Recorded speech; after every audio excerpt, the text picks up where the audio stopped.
So yun mga osa, bale, hindi natin muna matatapos yung shorts natin. Kasi merong nagpadala sa atin ng sapatos. Yan. Pagpapalinis siya.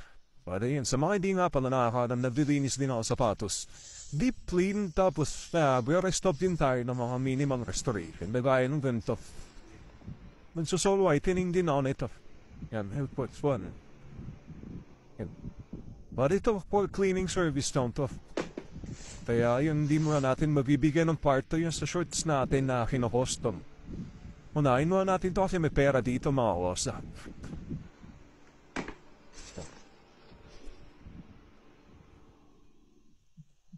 Yan. Bali, ang alam ko sabi ni client, ano daw, to 5 pairs sapatos. May topsider pa. Basketball shoes. Basketball shoes ulit. Grabe. Napakalit ang buffon ito. May mga buns din. Hindi lang ata 2 pairs, 6 pairs ata ito. Pali yun. Picture ako mo na ito isa-isa para sa ano ko pang before. Tapos, update ko kayo. Pakita ko sa inyo kung paano maglinis na sapatos. Yun lang. Peace! So yun, ito yung mga kailangan natin itong maglinis tayo. 2 brush, isang hard brush para sa mid-sole outsole. Tsaka itong medium, since leather sila. At yung kinagamit ko, medium bristle brush. Yan. At syempre, itong empty container, paglalagyan natin ng cleaner. At syempre, itong cleaner natin na sariling gawa. Yeah. Sariling timpla ko ito mga kosa. Kung maaga, yan. Syempre, yung sapatos na favorite nating linisan. At favorite ko din itong paputihin. Yan. So, paita ko sa inyo paano mga proseso na gagawin natin dyan. Tara. So, yun, mga natin ito mga kosa. Nakita niya dito sa empty container na naglagay lang ako ng tubig. Marinis na tubig, yan. Siyempre, nalagyan natin yan ng shoe cleaner. Shake mo natin. Yan. Parang damot din yan. Damot na mga sapatos. Tapos yan. Squeeze lang natin dito siguro mga 4 to 5. 2, 3, 4, 5. Yun. So, unang ginagawa ko din mga kosa, itong sintas na to, yan, binababad ko na yan din. Babalinis para pumuti na yan, mamaya maputi na yan. Yan. So, yan, tara simulan natin itong coverings dito sa Air Force 1 na ito.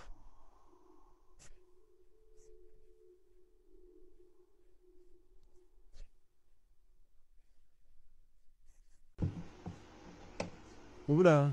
Outsole muna tayo outsole.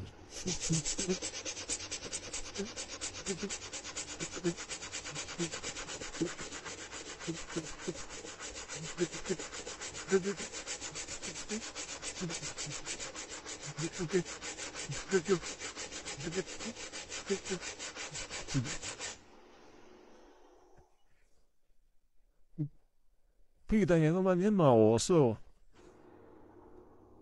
Tanggap na agad yung mga dumi-dumi.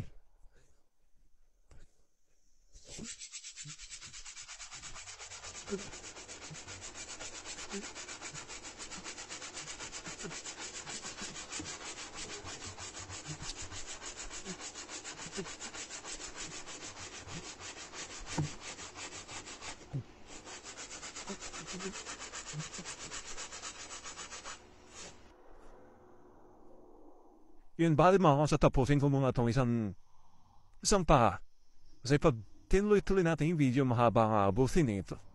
Spite ako sa inyo ng difference nung narinis na sa hindi pa. Okay?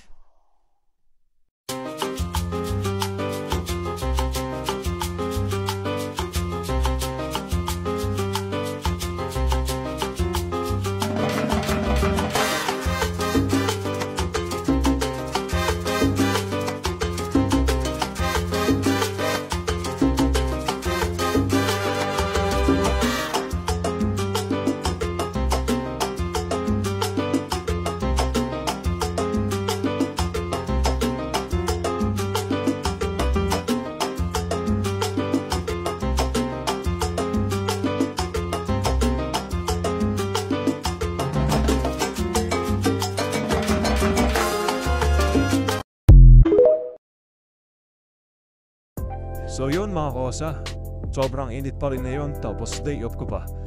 Kaya ibabad na natin ngayon to, paputayin na natin dong midsole na Air Force 1 na to.